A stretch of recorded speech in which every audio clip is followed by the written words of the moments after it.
How important is data at this early stage of bringing DE&I to big business?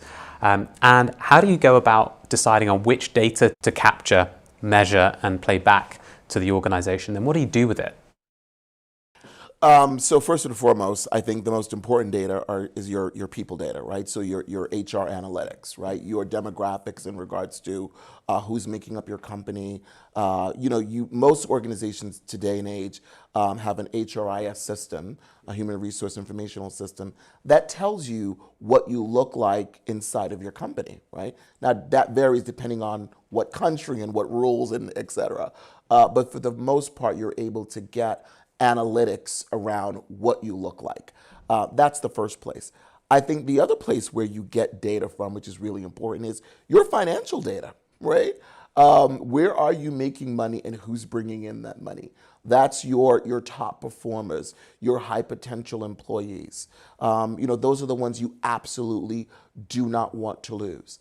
I think if you first look at, that data in regards to, where you're bringing in revenue and where you're advancing revenue, and you also look at your people data, you're just starting, it doesn't tell the full story, to tell a story about where you could advance DE&I within your organization. And any person who's running a company is going to be interested in understanding that data.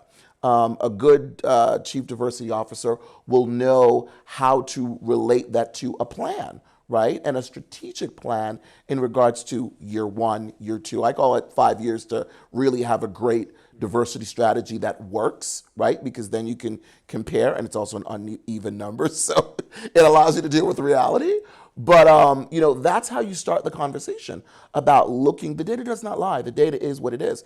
Sometimes people don't want to absorb that data or believe that data.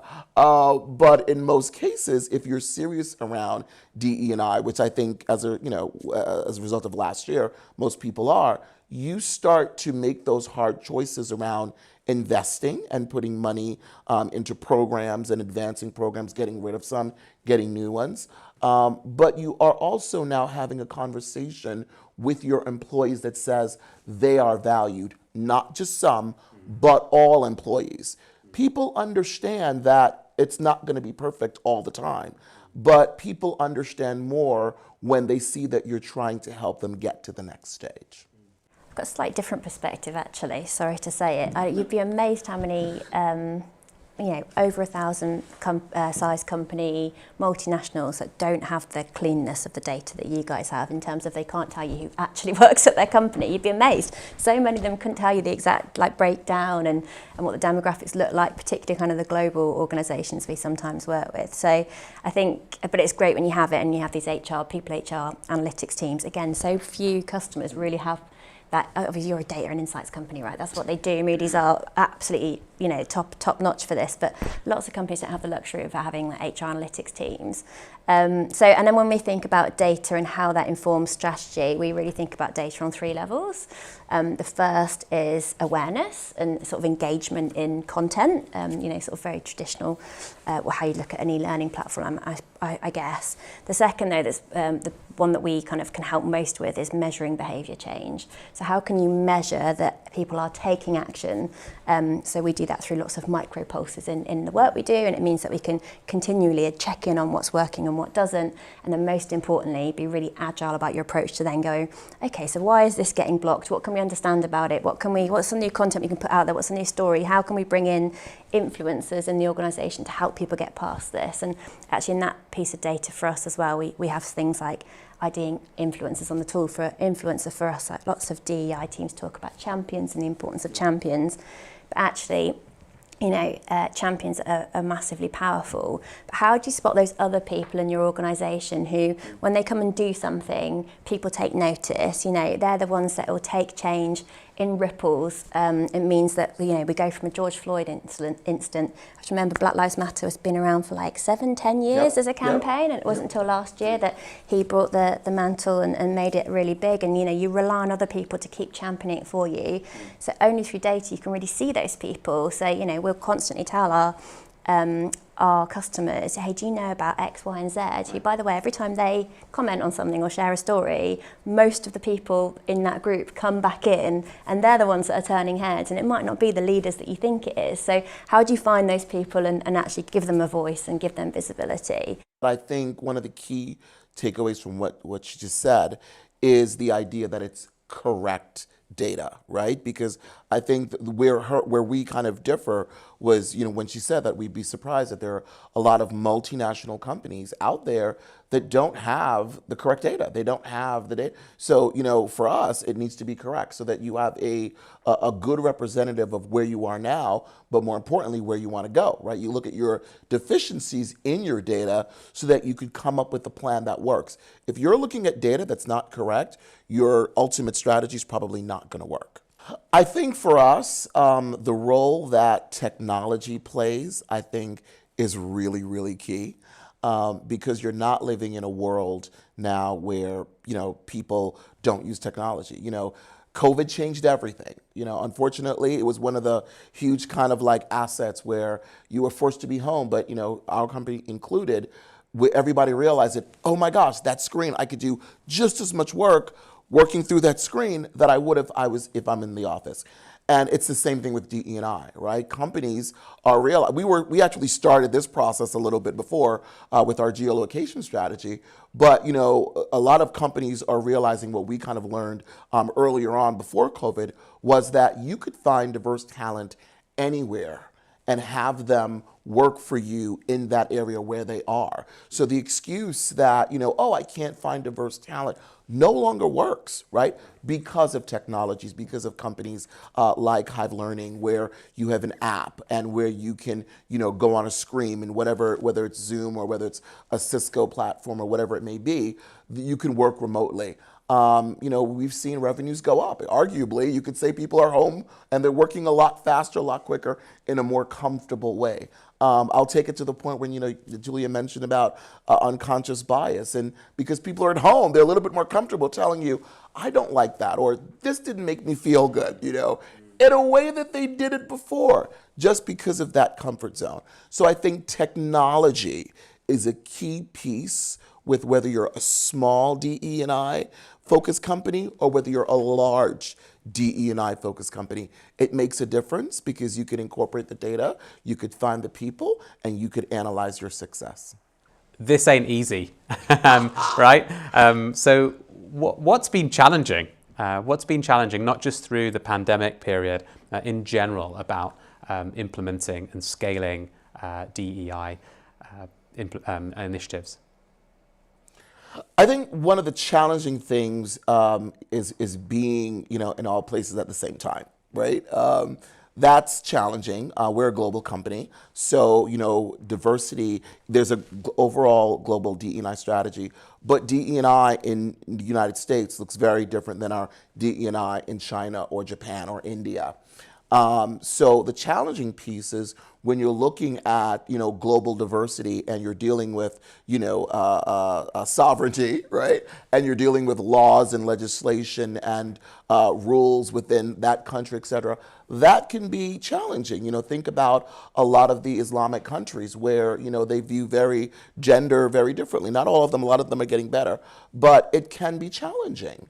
And as a company, as a corporate entity, you've got to work through that without losing your values. And probably the next interview, that's a whole nother conversation about how we do that. We won't tackle it here.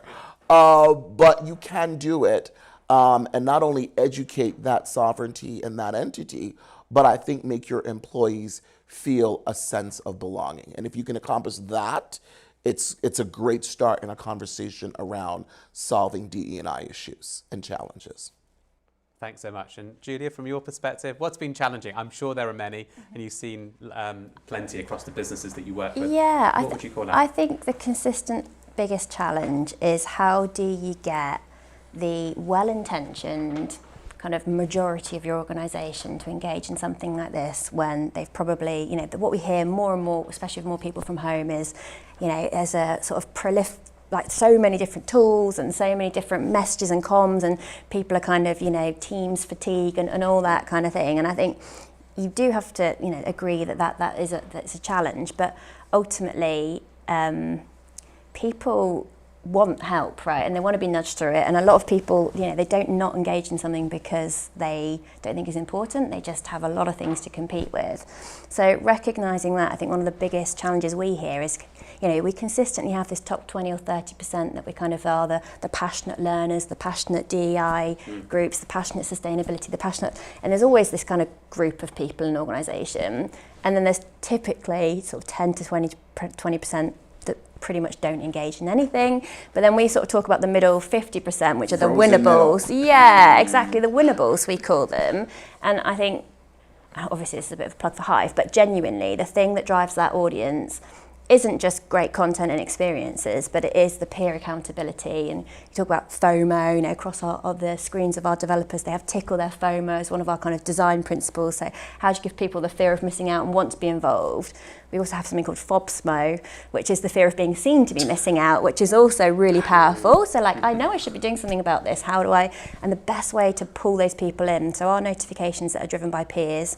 So, someone, it doesn't have to be the CEO, although them kicking it off and it really being genuine, authentic is obviously very important. But having that visibility of your peers doing things, interacting, asking questions, those notifications from our platform are 6 times more effective at bringing people back than just kind of content being drip fed or a message from the CEO. So just keep in mind, people find these experiences enriching. Don't worry about over sort of bombarding them with messages. They'll choose to have what they want to take. But really, if you want to help them, create a new standard for what good looks like, then make it really practical, make it really bite-sized, and really, helpful for these people to be better and be seen to be doing better. The focus on individuality, right? That's what having technology, particularly in DE&I, can do and have a massive impact on. Because whether you're on your computer or whether you're on your mobile phone, my preference is the mobile phone, you have this app that you can customize to your need. You can use it when you want it. You don't have to do it in the office. You could do it on the train to work, when we used to go to work on the train. You could do it, in your living room, and wherever, on your jog, through your phone, your watch, that the fact that technology is now customizable, there's a comfort level with people trying to understand DE&I more and looking at resources, et cetera. And if you have the right app, you're able to really advance your own identity, right? Last example, but it's pretty relevant. We have we've been around for 111 years. We're a pretty well-established company. So this transition from social media, it's a huge thing for us. But this app now that we have, this DE&I app, it's allowed some of our more senior, or what I like to call more tenured professionals, to have this really cool tool that they can use and they could relate to with their kids that are on the Snapchats, the Instagrams, et cetera. It's such a cool tool, and it changes the conversation around DE&I, and it makes it fun. Can you imagine? Has the pandemic and hybrid working or remote first working accelerated the programs around DE&I, or is it hindering them? Absolutely. It's absolutely accelerated the program around DE&I. So first and foremost, at Moody's, we're a great example of it, and we're really proud of this. Our CEO, Rob Faber, he does a lot of town halls. And he has, a lot of my other colleagues from the executive leadership team. And, it's a kind of full court press where, when we do these town halls, we speak to the entire company, both in APAC and EMEA and in the Americas. And we're able to really prioritize the conversations that affect our company, whether they're around, our profitability, whether they're around diversity, equity, and inclusion, or whether it's just information that we want to say, hey, this is important to Moody's other than your daily 9-to-5 job, et cetera. So as a result of that, we get to talk about diversity training and why that's important. We get to talk about all of our diversity awards and what we're winning, with the Equality Index and Diversity Inc. and, the Bloomberg Index and sustainability and ESG. So you see this, going back to the diversity ecosystem, you as an employee see how it all comes together. When we do, my number one thing that I'm most proud of from last year is our diversity, equity, and inclusion report. We've never done it. But it's this really, it's on our website, you could definitely go to it there, but it's this tool that everybody at our organization's really talking about, because there's kind of like a home for everyone. Even though it really highlights what happened last year, you could clearly see that, you know, we're doing pretty well in telling our story and trying to make everyone feel as inclusive as possible. So that alone has accelerated people doing things that are more inclusive, right? Finding ways to be more collaborative, and most importantly, having a conversation around why this is important to our company. Thanks so much to both of you for being on the series today. I really appreciate it. I hope I can have you back in a few months' time to keep the conversation going. In the meantime, thanks also for all the great work you're doing, not just for your own businesses, but also for our communities and society overall. Thanks so much, and I really enjoyed today. Thanks, Sandy. Thanks a lot. Thank you.